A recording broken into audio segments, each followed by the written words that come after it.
مسئلہ یہ ہے کہ ہم خود مجرم ہیں۔ اب میں ایک مفتی ہونے کے ناطے اور راشٹری ادھیکش ہونے کے ناطے میری برادری کو سامنے رکھ کر میں کچھ منٹ آپ سے کچھ اہم بات کروں گا۔ میں گزارش کر رہا ہوں پہلے تمام حضرات جو پیچھے تک بیٹھے ہیں، تمام عاشقان رسول یہاں پر جمع ہیں، پہلے بلند آواز میں آپ درود شریف پڑھ لیجیے۔ اعوذ باللہ من الشیطان الرجیم، بسم اللہ الرحمن الرحیم،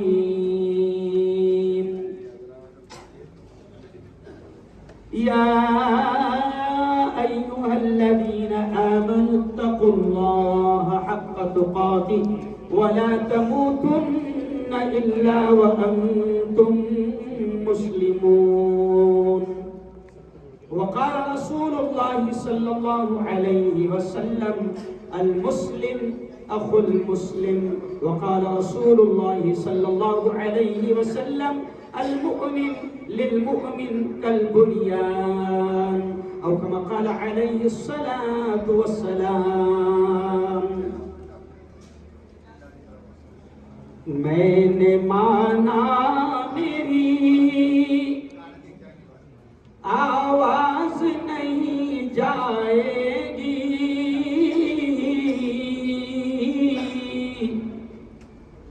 در و دیوار سے ٹکرا کے پلٹ آئے گی، اب بھی موقع ہے کرو ان اندھیروں کا علاج، ورنہ یہ نسل اجالوں کو ترس جائے گی، ورنہ یہ نسل اجالوں کو ترس جائے گی۔ صدق اللہ العظیم وصدق رسولہ النبی الکریم۔ آج کی اس بہت ہی مقدس محفل کے صدر محترم، میرے سماج کے، میری برادری کے تمام ہی معززین اور بڑے، سب کا نام میں نہ لیتے ہوئے، کیونکہ اب سوا بج چکا ہے، کچھ بلڈ پریشر کے بھی مریض یہاں پر بیٹھے ہوئے ہیں، شوگر کے بھی مریض یہاں پر بیٹھے ہوئے ہیں، اور بددعا لینا اچھی بات، ارے بولو بھائی، بددعا لینا اچھی بات نہیں۔ قرآن پاک کی 2 آیتیں اور پیارے آقا محمد مصطفیٰ، زور سے کہہ دو صلی اللہ علیہ وسلم کی ایک حدیث میں نے یہاں پر پڑھی۔ یہ دیکھیے، جہاں ہماری محفل ہوتی ہے، ہمارے سماج کا کوئی پروگرام ہوتا ہے، تو کچھ نہ کچھ تھوڑی سی گڑبڑی ہوتی ہے۔ بیچ میں 2-3 نیتا مالیگاؤں میں آئے تھے، مالیگاؤں اور ایک جگہ میں اور آئے تھے، انہوں نے مجھ سے بعد میں مل کر کہا، یار مفتی صاحب یہ کیا چلتا ہو؟ مطلب کچھ نہیں چلتا، اتنا اگر نہیں ہوا تو پتہ کیسے کہ چلے گا کہ ہم ہیں نہیں چلتا۔ تو یہ بھی ہماری شان ہے، بولو بولو، یہ بھی ہماری شان ہے، کیونکہ ہم جس برادری سے ہیں۔ دیکھیے ایک بات یاد رکھیں، پہلے میں پھر کہہ رہا ہوں کہ ہمیں گرو ہے، ہمیں فخر ہے، ہمیں اس بات پر گرو ہے، فخر ہے کہ ہم اس برادری سے تعلق رکھتے ہیں، کیونکہ ہمیں قریش بھی کہا جاتا ہے، قریشی بھی کہا جاتا ہے۔ اور میں کبھی کبھی اکثر مسلمانوں کے مجمع میں یہ کہتا ہوں کہ مجھے فخر ہے اس بات پر کہ کہیں نہ کہیں ہمارا رشتہ، ہماری نسبت، ہماری تعلق لفظ قریش سے ہے، اور لفظ قریش کا تعلق حضرت محمد مصطفیٰ صلی اللہ علیہ وسلم سے۔ اب ظاہر بات ہے کہ تھوڑا وقت لگے گا، ہمارے بزرگوں نے قربانیاں دی ہے، ہمارے اسلاف نے، ہمارے پرکھوں نے ہم کو جوڑا ہے۔ اب میں ایک آیت پڑھ کر آپ کو بات سمجھانے کی کوشش کروں گا کہ یہ جو ماحول بن رہا ہے کہ ہر میٹنگ میں، ہر پروگرام میں کچھ نہ کچھ ایسی باتیں ہوتی ہے، یہ اچھی بات نہیں ہے۔ اب ہم بدنام ہو رہے ہیں۔ میں قرآن کا اعلان، میری بات نہیں ہے، میں ایک مفتی ہونے کے ناطے اللہ کا پیغام سنا رہا ہوں، اور اللہ کا پیغام جس کو برا لگے تو وہ جہنم میں اپنا ٹھکانہ بنا لے۔ یہ میرے پیارے نبی پاک کے الفاظ ہیں۔ اللہ کہتا ہے وَلَا تَنَازَعُوا، آپس میں جھگڑو مت۔ قرآن کی آیت ہے، میرا خیال یہاں پر 2-3 ہمارے حافظ عالم جیسے لوگ بھی دکھ رہے ہیں، اور یہ کیا زید نام ہے بیٹا تیرا؟ زید یہ بھی حافظ ہے. قرآن پاک کی یہ آیت شیخ صاحب اللہ کہتا ہے اور یہ تمام امت مسلمہ کو پیغام ہے, صرف خاطر برادری کو نہیں, تمام مسلمانوں کو یہ پیغام ہے. اللہ کہتا ہے وَلَا تَنَازَعُوا, آپس میں جھگڑنا مت, فَتَفْشَلُوا, ورنہ کیا ہوگا, تم کمزور ہو جاؤ گے, تم کمزور ہو جاؤ گے, وَتَذْهَبَ رِيحُكُمْ, اور اللہ کہتا ہے کہ تمہاری ہوا اکھڑ جائیں گی. آج یہ جو دور چل رہا ہے, مدھیہ پردیش کے حالات آپ دیکھ رہے ہیں, اور 2024 میں خاطک سماج کے تمام لوگوں کو میں ذمہ دار ہونے کے ناطے کہہ رہا ہوں کہ 2024 میں اگر شریر حکومت پر بیٹھ جاتے ہیں, کرسیوں پر بیٹھ جاتے ہیں, گدیوں پر بیٹھ جاتے ہیں, اقتدار پر آ جاتے ہیں, تو یاد رکھو برے دن آئیں گے. اور ان برے دنوں کا مقابلہ کرنے کا بھی ہمیں فخر ہے اس بات پر کہ اللہ نے جو ہم کو کتاب دی ہے اور اللہ نے جو ہم کو آخری نبی محمد صلی اللہ علیہ وسلم دیے ہیں, انہوں نے ہم کو ہر حالات سے لڑنے کا طریقہ سکھایا ہے, لڑنے کا طریقہ سکھایا ہے. ہم مایوس بھی نہیں ہیں, ہم گھبرائے ہوئے بھی نہیں ہیں. لوگ کہہ رہے ہیں, میں نے کل پچھلا جمعہ میرا ناگپور میں بڑی مسجد میں بیان تھا, تو جیسے میں وہاں پر ودھان سبھا میں پہنچا, ابھی میں شیخ صاحب جو آپ بات کہہ رہے تھے نا وہ میں کہوں گا کہ میں نے برادری کے لیے کیا وہاں پر آواز اٹھائی, تو وہاں پر کچھ لوگ مجھ سے کہہ رہے تھے مفتی صاحب کیا ہوگا ہو, کیسا ہوگا ہو, تو میں نے کہا کچھ نہیں ہوگا, وہی ہوگا جو منظور ہے, پورا مت نہ بولو, وہی ہوگا جو منظور ہے, مزہ نہیں آیا, وہی ہوگا جو منظور ہے, ہمارا ایمان ہے. اور میں یہ بات اس لیے بھی کہہ رہا ہوں کہ آپ کو لگتا ہے کہ یہ خاطر برادری کی میٹنگ ہے اور کھٹکی سن رہے, ایسا نہیں ہے. مجھ سے حکومت بڑا پیار کرتی ہے, میں جہاں جاتا ہوں وہاں ایجنسی کے لوگ, CID کے لوگ آتے ہیں, میں جہاں بولتا ہوں جمعہ کا بیان کرتا ہوں آتے ہیں. میں حکومت کو بھی یہ پیغام دے رہا ہوں کہ ہماری اپنی برادری اور ایمان والے, ہم ڈرتے ہیں تو صرف اور صرف کس سے, اللہ سے. ہمارا ایمان ہے, ذرا زور سے کہہ دینا, اللہ بھی خوش ہو جائے گا. ہمارا ایمان ہے کہ زندگی کس کے ہاتھ, بولو زندگی کس کے ہاتھ, اللہ کے موت کس کے ہاتھ, اللہ کے نفع کس کے ہاتھ, اللہ کے نقصان کس کے ہاتھ, اللہ کے یہ پورا سسٹم, یہ کائنات کا نظام کس کے ہاتھ. تو جب سب کچھ اللہ کے ہاتھ میں, تو ان چوروں کے ہاتھ میں کیا کچھ نہیں ہے. میں آپ کو ہمت بھی دلا رہا ہوں کہ کوئی آپ کو گھبرانے کی ضرورت نہیں. انشاءاللہ شیخ صاحب یوسف بھائی, اب ذرا اس پر دھیان دیا, شیخ صاحب یوسف بھائی, انشاءاللہ برادری کے لوگ بڑے گھبرا کر محسوس کر رہے ہیں مدھیہ پردیش سے. مدھیہ پردیش والے یہاں پر آئے, واحد قریشی کا مجھے فون آیا کہ ٹرین لیٹ ہو گئی, میں پہنچ نہیں پایا. لیکن میں آپ سے کہہ رہا ہوں کہ مدھیہ پردیش ہو, کہ مہاراشٹر ہو, کہ راجستھان ہو, جہاں پر بھی برادری کا مسئلہ اگر حکومت کی طرف سے آئے گا تو انشاءاللہ ہم قانونی طور پر, لیگلی طور پر آنکھوں میں آنکھیں ڈال کر بات کریں گے. گھبرانے کی ضرورت نہیں. شیخ صاحب کو میں یقین دلاتا ہوں, میں جب ودھان سبھا گیا, اسٹیٹ کمیٹی کے چیئرمین سے میری ملاقات ہوئی, ماجی منتریوں سے ملاقات ہوئی, نانا پٹولے سے میری ملاقات ہوئی. اس مدعے کو میں نے رکھا ہوں. سپریم کورٹ میں جو ہمارا کیس چل رہا تھا, یقیناً جیسے جیسے الیکشن قریب آئے گا تو حکومت شرارت کرے گی, لیکن میں نے وہاں پر ناگپور ادھیویشن میں یہ کہا کہ یہ بھیک نہیں ہے, ہمارا حق ہے, اور بھیک مانگی جاتی ہے, اور حق اگر نہیں ملا تو چھینا جاتا ہے. ہم چھین کر رہے ہیں. دیکھو اللہ جو کرتا ہے وہ صحیح کرتا ہے, اس کو معلوم ہے کس کو کب بٹھانا ہے. دیکھو میں جو جملہ کہہ رہا ہوں تھوڑا سا سمجھ لو, اللہ کو معلوم ہے کس کو کب بٹھانا اور کہاں بٹھانا ہے. انشاءاللہ برادری کا AC کا مسئلہ بھی ہم سب مل کر BJP کے بھی تمام ذمہ داروں سے ملیں گے, کانگریس کے بھی تمام ذمہ داروں سے ملیں گے, اور ان کو یاد دلائیں گے, اور اپنا حق ہم چھین کر ارے بولو لائیں گے. اور یہ جو دکانوں کے پرمیشن کے مسئلے آ رہے ہیں, کوئی گھبرانے کی ضرورت نہیں, بلکہ قرآن کی ایک آیت ہے, ان مع العسر یسرا, کہ ہر تنگی میں آسانی ہے.